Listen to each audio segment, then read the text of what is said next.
यजदत्यसाक्षी लेभे गतिं त्रिचितां ततोऽन्यं कं वा दयालुं शरणं व्रजेम। अब तो जो है इनका चित्त जो है चिपक गया जब स्वभाव के बारे में जाने। बच्चों और सुनाओ, अरे सुनना है तो गुरु जी के पास जाओ। महाराज सुखदेव जी व्यास जी के पास गए और भागवत संहिता का दान अपने और पुत्र जो है सुखदेव जी को किया। जिलेबी जब बन जाला और जब चाशनी में पड़ाला तब मिठास होला।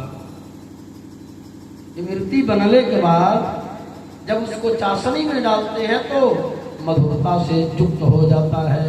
उसी तरह से आज जैसे परोसा महाराज व्यास जी ने सुखदेव जी को, ये मधुरता से परिपूर्ण भागवत सदग्रंथ हो गया।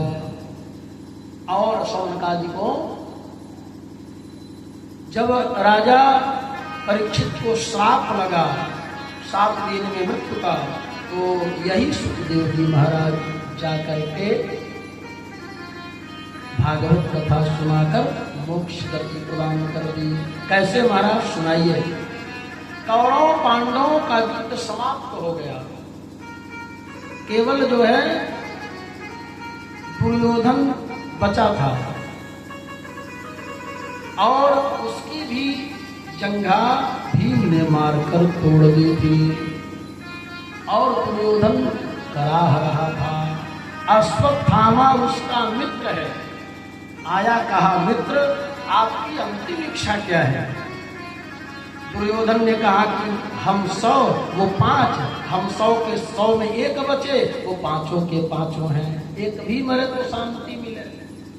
अब अपने मित्र का हित करने के लिए आज अश्वत्थामा चल पड़ा शिविर में पांडवों के। और भगवान विजयश्री की रात्रि थी, विजयश्री मिली थी।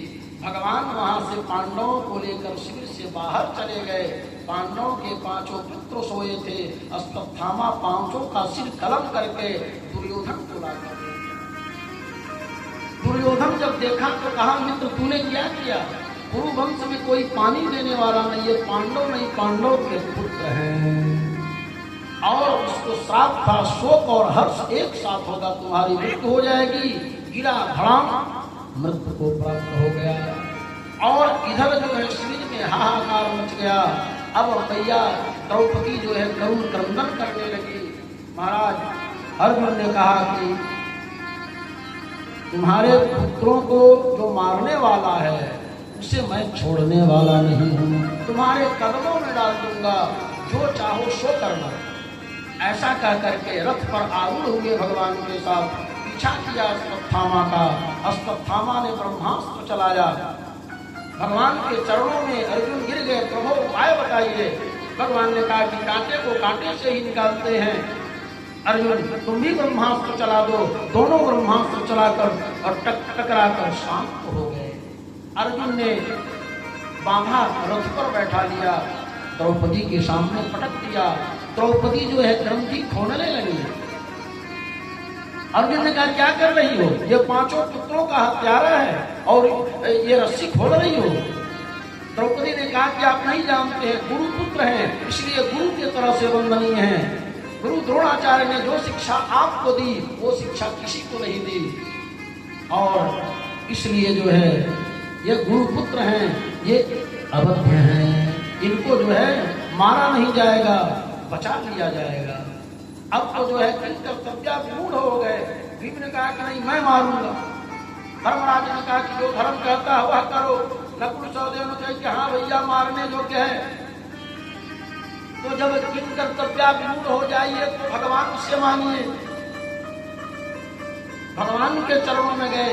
भगवान ने कहा कि अर्जुन ब्राह्मण जो है सदैव अवध्य है, ब्राह्मण को मारा नहीं जाता, और ब्राह्मण का जो है बड़ों का अपमान करना ही मृत्युदंड देना है। पापी से पापी ब्रह्मबंधुर्न हन्तव्य आततायी विधारण।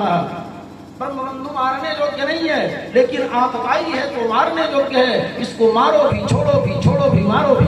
अर्जुन ने कहा कि आप जैसा कोई अगर समाज में पैदा हो गया उपदेशक तो कैसे कल्याण हो गया। हम इसको मारे भी, छोड़े भी, छोड़े भी, मारे भी, क्या हो गया। लेकिन थे तो भगवान के शिष्य। अर्जुन ताड़ गए और अश्वत्थामा के बाल को, मूछ और बाल को कटवाया, सिर से मणि निकाल ली और का अपमानित करके निकाल दिया। बड़ों का अपमान करना ही मृत्यु प्रदान करना है। निकाल दिया और शुक्रगुजार होना चाहिए अश्वत्थामा को, लेकिन अश्वत्थामा अभी जो है माना नहीं। इसके अंदर ईर्ष्या पैदा हो गई। इसने जो है ब्रह्मास्त्र का संधान कर दिया कि मैं जो है कुरु वंश में किसी को छोड़ूंगा नहीं। उत्तरा के गर्भ में बालक पल रहा है, चला दिया ब्रह्मास्त्र। और आज जो है भगवान ने कहा कि पांडव हम जाना चाहते हैं। भगवान रथ पर सवार थे, ऐसे समय में चलाया था वो। और उत्तरा आके भगवान के चरणों में गिरी, पाहि पाहि महायोगिन देव देव जगत पदे नान्यम पद भय अस्येयं प्रमृत्यु परस्परम। हे प्रभु, आपके अलावा हमारा कोई नहीं है, आप ही हमारा अभिरक्षण कर सकते हैं। भगवान उत्तरा के गर्भ में सूक्ष्म रूप में जाकर गदा घुमाकर अभिरक्षण। और उत्तरा कहते हैं क्यों घबराऊं मैं, मेरा तो श्याम से नाता है। मेरे जीवन की गाड़ी, मेरे जीवन की गाड़ी श्याम चलाता है। क्यों घबराऊं मैं, मेरा तो श्याम से नाता है। क्यों घबराऊं मैं, मेरा तो श्याम से नाता है। और क्या करेगा मेरे जीवन के गाड़ी, मेरे जीवन के गाड़ी श्याम चलाता है। क्यों घबराऊं मैं, क्यों घबराऊं मैं, मेरा तो श्याम से नाता है।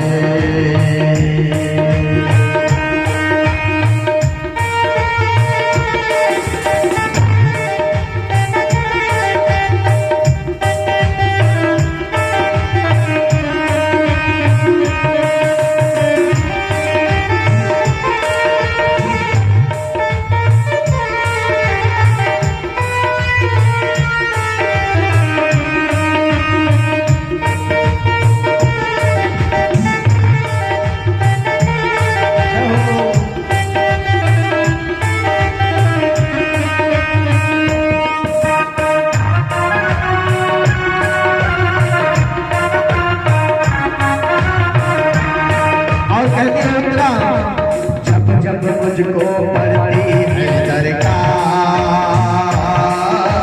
श्याम हमेशा रहता है तैयार। श्याम ने मुझ पर किया बहुत उपकार,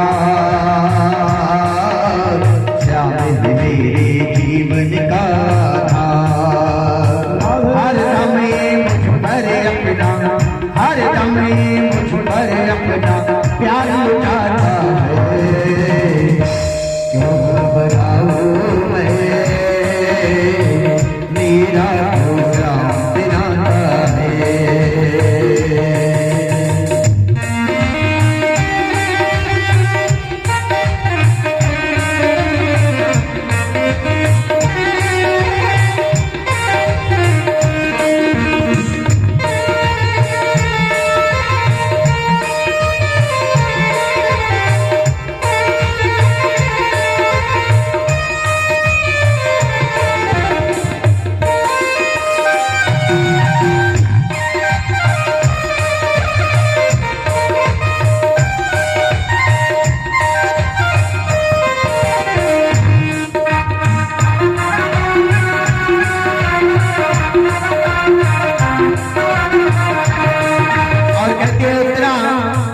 ध्यान दीजिएगा, बड़े सुंदर भाव में लिखा है किसी कवि ने।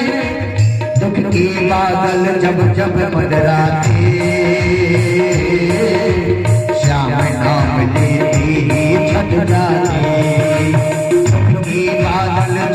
सब मन राते,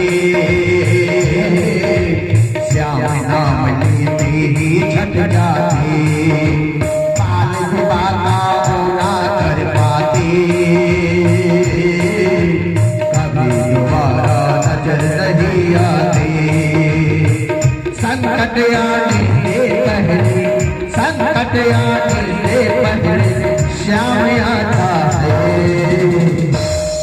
भजन चल रहा है तो ठंडी ज्यादा नहीं है, हाथ उठा लीजिए सभी लोग ऐसे पूरे पूरे एकदम पूरे पूरे और ताली बजाते हुए घबराओ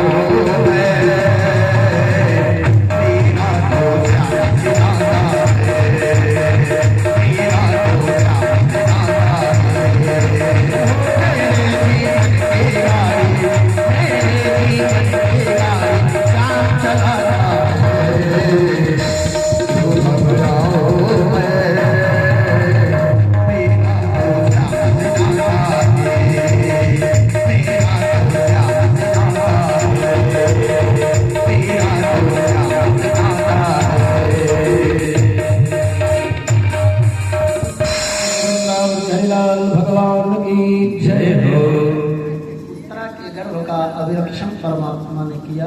कुंती मैया वही खड़ी थी, चरणों में गिर पड़ी, प्रभु आप भगवान हैं, हमारे भतीजे नहीं है, आप भगवान हैं।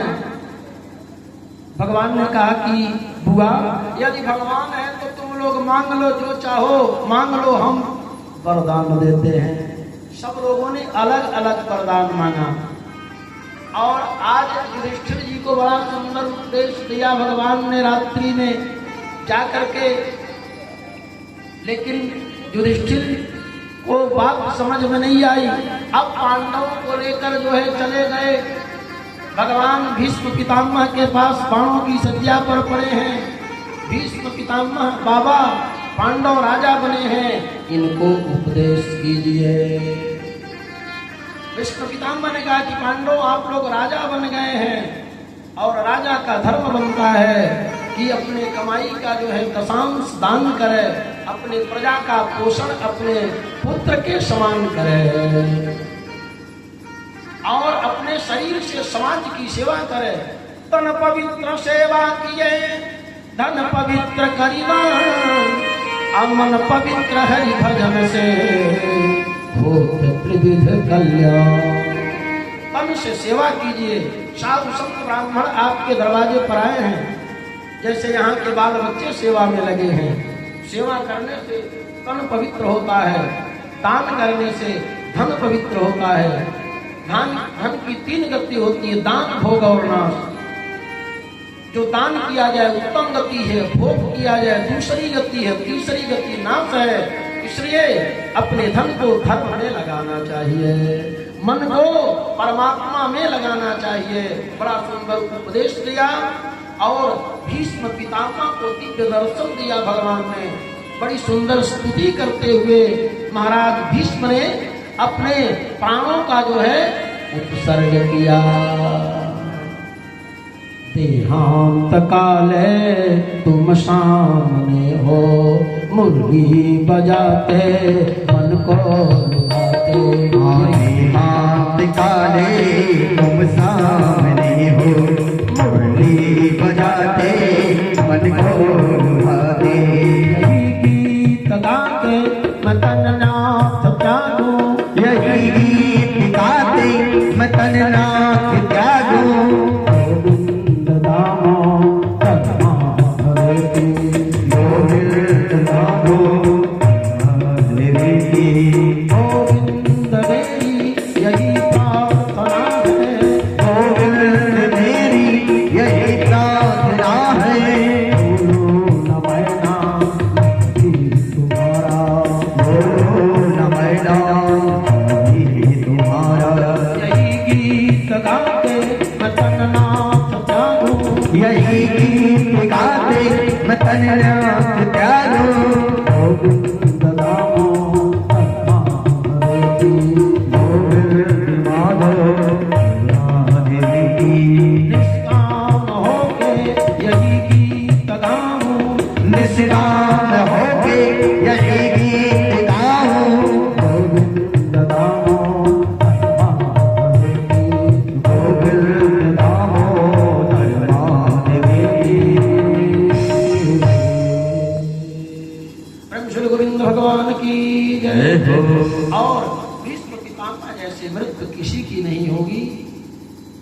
न हुई न होगी। भगवान को एक टक देखते हुए परम धाम को चले गए। भगवान ने कहा कि पांडव अब तो विदा कर दो। भगवान का रथ तैयार हो गया और भगवान द्वारिकाधीश द्वारिकापुरी में जाने के लिए उद्यत हो गए। अर्जुन को लगा दिया गया। अर्जुन जो है पहुंचाने गए। वात्सल्य है युधिष्ठिर आदि राजाओं का परमात्मा के प्रति। और इधर विदुर जी महाराज आए, उद्घाटन करते हुए विदुर जी आए और विदुर जी ने धृतराष्ट्र से कहा कि राजन, आज पांडवों के टुकड़े पर तुम पड़ रहे हो, कुछ शर्म है? पांडवों को इतना दुख दिया तुम्हें और इतना दुख देते हुए आज इनके टुकड़े पर पड़ रहे हो कुत्ते की तरह से, निकलो। और विदुर जी लेकर के धृतराष्ट्र और गांधारी को लेकर जो है सरोवर के तरफ जो है प्रयाण किए, निकल गए। और इधर जो है रात्रि में लेकर निकल गए। सुबह जो है युधिष्ठिर ने पूछा संजय जी से, तो संजय ने कहा कि आप घबराइए नहीं। तब तक नारद जी आए गए गुरु के साथ। नारद जी ने कहा कि आप घबराइए नहीं, जो संत के सन्निधि में उसका कल्याण हो गया।